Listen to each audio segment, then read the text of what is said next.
Bonjour à tous. Je vais corriger dans cette vidéo l'exercice 2 de la deuxième partie de la feuille d'exercice d'entraînement. Cet exercice illustre le principe d'inertie, donc la notion qui est abordée dans la dernière partie du cours, la partie 3 où on parle de la première et troisième loi de Newton. Et le principe d'inertie, c'est le petit b. Donc, on parle d'un pendule. Donc, un pendule, en fait, c'est simplement un objet qui est suspendu à un fil. Ici, l'objet, c'est une boule, voilà, qu'on va représenter. On va représenter sa trajectoire par son centre de gravité, qui est le point G. Dans la question petit a, on nous demande de comparer les vecteurs vitesse v3 et v5. Alors il faut avoir à l'esprit que comparer des vecteurs, ce n'est pas comparer un simple nombre, il faut comparer les caractéristiques de ces vecteurs. Donc on va devoir parler de la direction, du sens du point d'application et de la valeur. Donc ici, si on regarde ces deux vecteurs, on voit déjà qu'ils vont avoir à chaque fois le même point d'application puisqu'ils s'appliquent au point G, au centre de gravité du système. Ils vont avoir aussi le même sens puisque le sens du mouvement est le même ici, c'est de gauche vers la droite. Et par contre, ils vont avoir une direction qui est différente puisque ici, la direction du vecteur V3 n'est pas la même que le vecteur V5, que celle du vecteur V5. Donc, pour répondre à cette question petit a, on va pouvoir dire donc qu'ils ont le même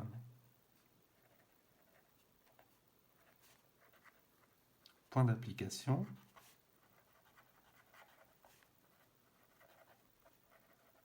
et même sens. En revanche, ils n'ont pas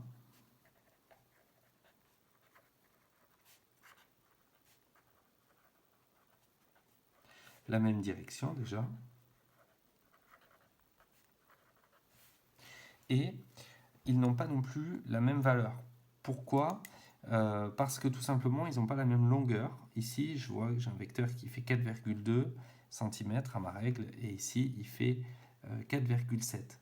Alors, on pourrait utiliser l'échelle qui est proposée pour calculer la valeur réelle de la vitesse en mètres par seconde, mais ce n'est pas nécessaire ici. Il faut juste, on nous demande de comparer les caractéristiques, donc on va simplement pouvoir répondre qu'ils n'ont pas la même direction ni la même valeur.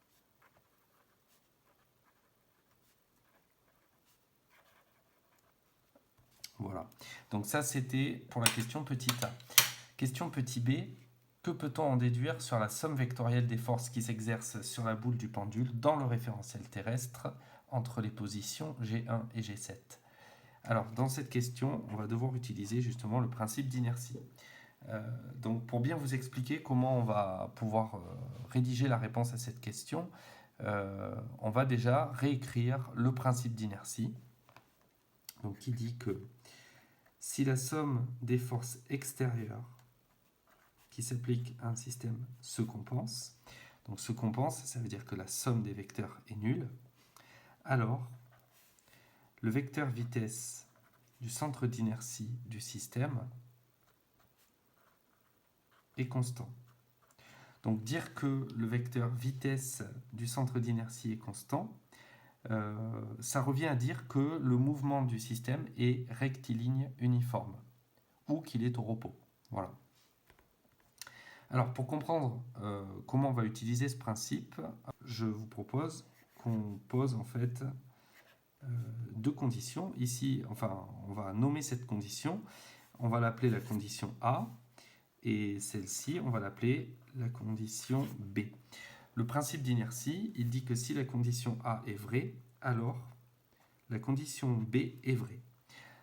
La réciproque du principe d'inertie, elle dit que si la condition B est vraie, alors la condition A est vraie. Et nous, on est dans une situation qui est encore différente, puisque ce sera ni le principe ni la réciproque, puisque en fait, nous, la condition de départ qu'on a, c'est celle-ci, c'est que le vecteur vitesse n'est pas constant.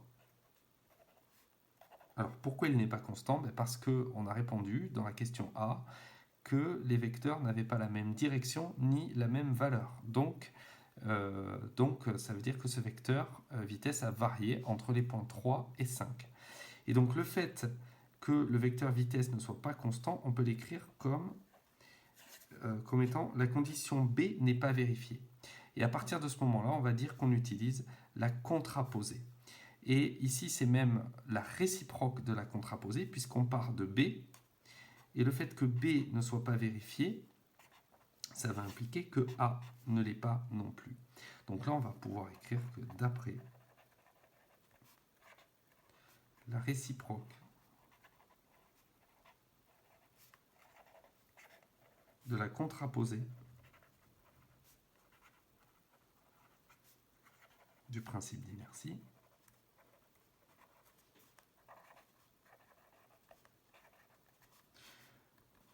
on peut écrire donc le vecteur vitesse n'est pas constant, ce qui implique que la somme des forces extérieures qui s'appliquent au système ne se compense pas. Voilà.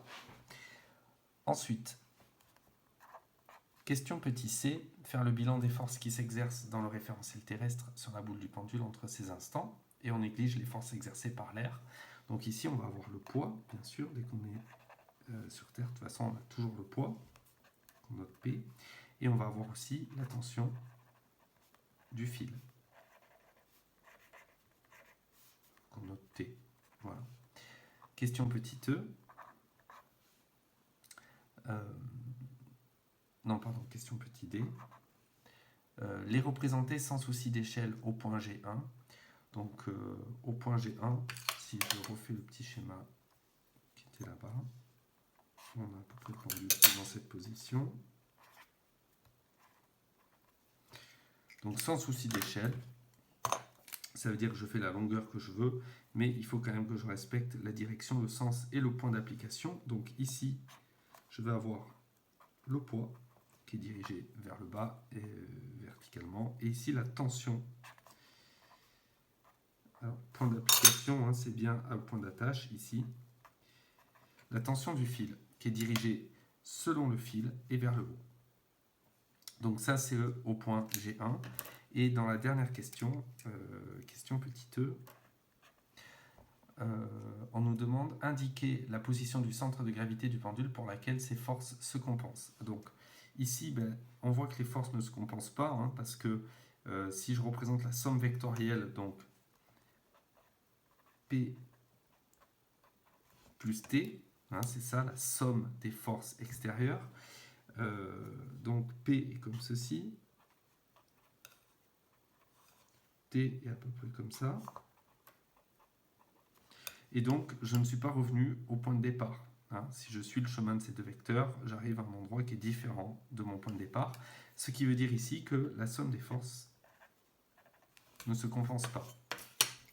Comme attendu, puisque c'est ce qu'on a dit dans la question petit b. Alors, est-ce qu'il existe un point particulier où la somme des forces se compense? Oui, il en existe un, parce que si on représente la trajectoire du pendule, qui fait à peu près ça,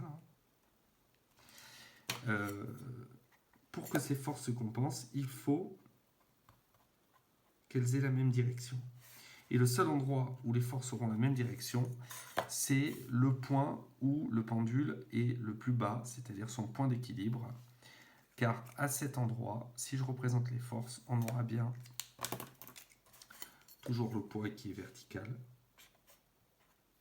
et dirigé vers le bas, et la tension du fil qui sera également verticale et dirigée vers le haut, et qui aura en plus la même valeur que le poids. Voilà. Au revoir et à bientôt.